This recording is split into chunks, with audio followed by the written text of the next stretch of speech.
Hi, welcome back to Camp K9. My name is Tony, and today we are going to be planting out the tomatoes. So our last frost date was for this area was about the 20th of April.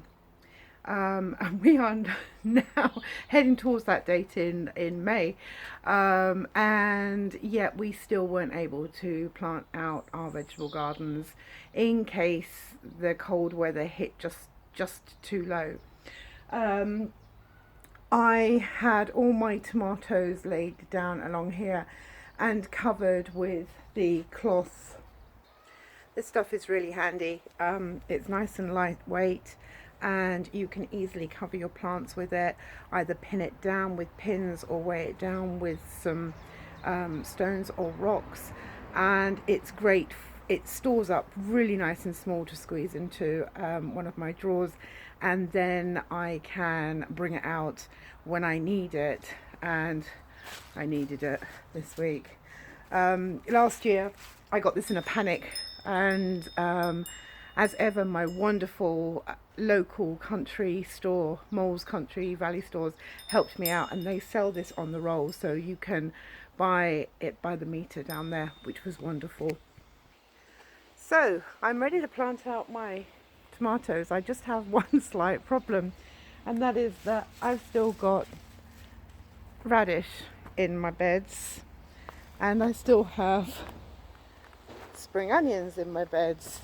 Now these spring onions do look like they are well and truly ready to be picked. This is just about to go to seed. I've tried recently to grab the ones that are going to seed and harvest those first, but I can see that these last couple of days of being slightly warmer and warmer nights seems to have sprung them out. I can see quite a few on here, but that's great because now I know that they've got to as far as they're going to grow, and I can get those out without feeling guilty about harvesting something when it's too early. Because with all of these beds, I fill them with radish and with spring onion towards the end of the summer, to grow up through the winter and be ready to harvest now, and the radish in the as soon as the weather slightly changes and gets slightly warmer, around February time, that's when some of these went in. This year, not so much. This year, these guys went in, was it March time, I think? Or was it April? I can't remember. It's whenever that rain stopped tipping it down, because to be honest with you, I do love my gardening. I can't say I'm a completely fair weather gardener, but you know what it's like. You don't want to go out there when it's bad weather, do you? So when it was raining, with the long wet winter that we've had here in the UK, I didn't get round to doing it until the rain decided it was going to stop. So in this particular bed, I haven't harvested all of the spring onions. In fact, some of these back here are actually proper onions. The ones at the front here are spring onions. But I think I can plant my tomatoes in here around these and have these up the front, and then plant my nasturtium along the front here. I'm hoping it won't be too much of a squeeze. So I've dug my hole, and there's my lovely big deep hole there. Now, normally you would put something like an egg or a fish down there, so that when the roots broke through it, it would give them some nice nutrients that are particularly and give them a boost at some time later in their growth. I haven't got anything like that to spare this year, so I've thought, okay, well, that was a fairly new tip that I learned last year, so I didn't know it before. And I don't know how much of a benefit it was last year because I forgot to monitor it and compare it. So this year I have made a chicken poo tea and a nettle tea, and I'm going to pour some of that into the bottom of that hole. now before I plant the tomato. So this is my chicken poo tea, and this is my nettle tea. Those are just some leaves that have fallen down in there, and I've used the natural rainwater. Basically put a load of chicken poo in the bottom of there, topped it up with water, load of nettles in there, topped it up with nettles, and then just left it, and it's been like that for a week or so now, and it really smells. So we're just going to pour that into the bottom of that container, of that hole, and let that soak in. While that's soaking in, we're going to look at this plant. So this is one of my seedlings that I'm going to plant in here. Now, when I went from a little pod into the pot, when I went from a little pod into a pot, I buried it. So the pod is down here, and I took the leaves off as far as I could, or up until the very last ones up here. Buried that into the pot. As you can see, it's now been in the pot for a while. It's been hardening off outside, and it's got some height and some strength to it now. So what we're going to do is we're going to pinch off these leaves here, here and here. So all we've got now are the very top leaves, and what we're going to do is we're going to bury that into the ground as deep as we possibly can into our hole. Take that tab out. So the reason why you bury it so deep is to strengthen up the stalk. The deeper you can plant it, the stronger that stalk is going to be, and also every hair on this stalk is potentially another root. So the deeper you can bury it, the more roots you can give the plant to survive on. The more roots it's got, the more nutrients it can absorb. The more nutrients it can absorb, the stronger and hopefully the more productive the plant will be.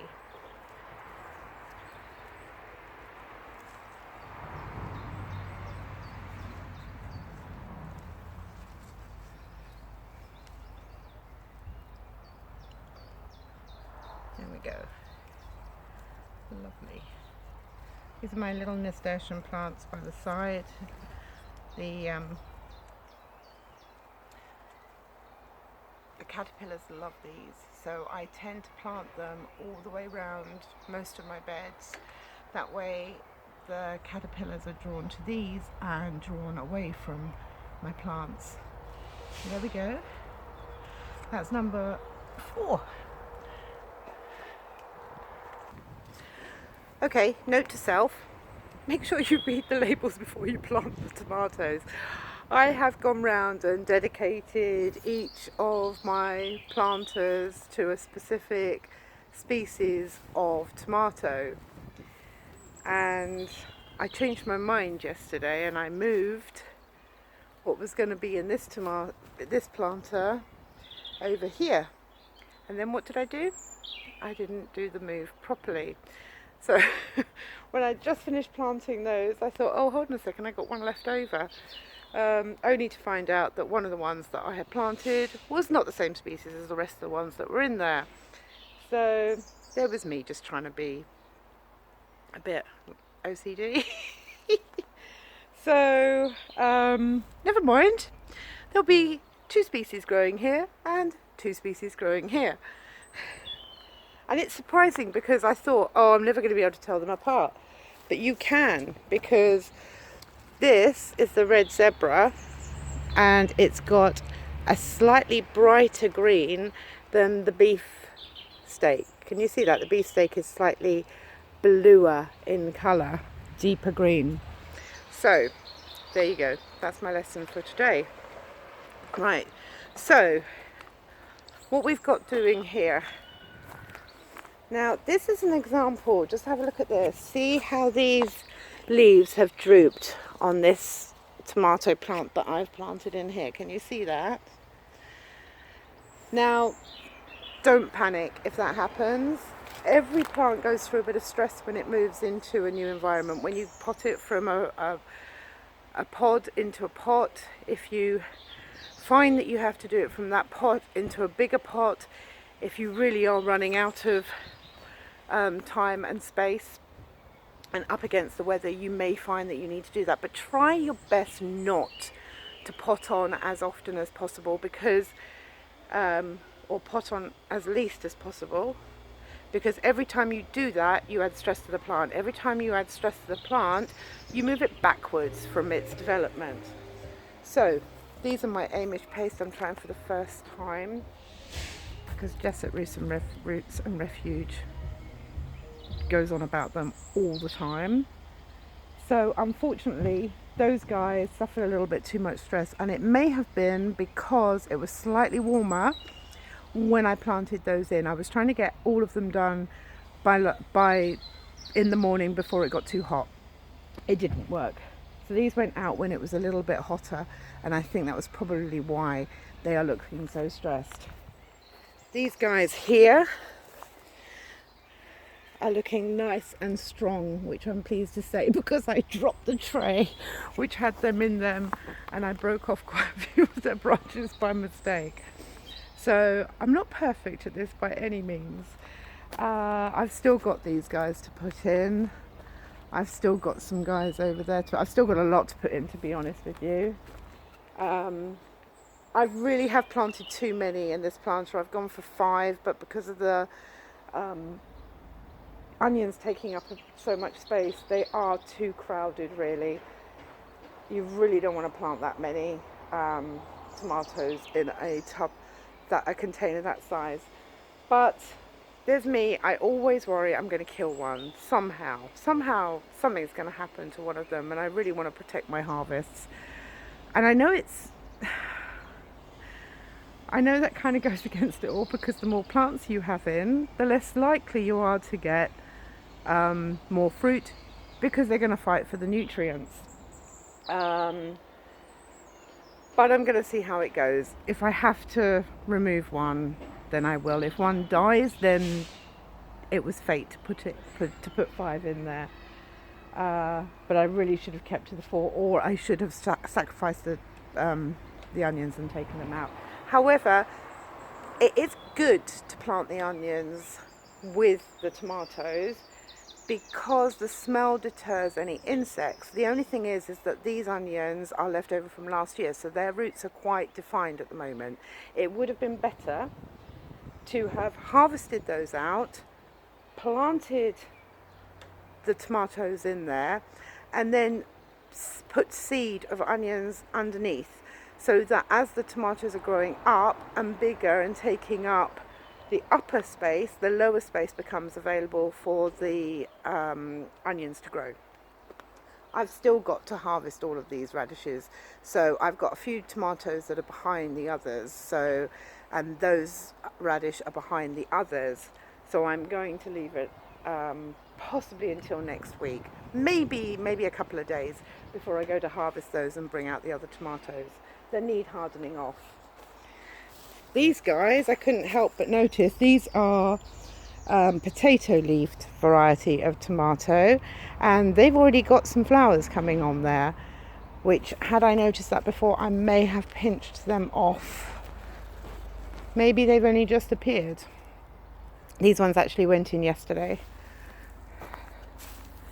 And these ones here, now, I thought I had planted all the same variety in here, but this one looks a different colour, slightly different colour to these ones here. And again, I should have harvested all of the radish before planting these in and spread it out. However, saying that, this is where my cucumber's meant to go and climb up my trellis here. So I need that space for the cucumbers, so maybe that was a good call. This tomato plant here is looking a little weak, so we may lose that one. We may not, it might just be the shock. And my nasturtium all the way around.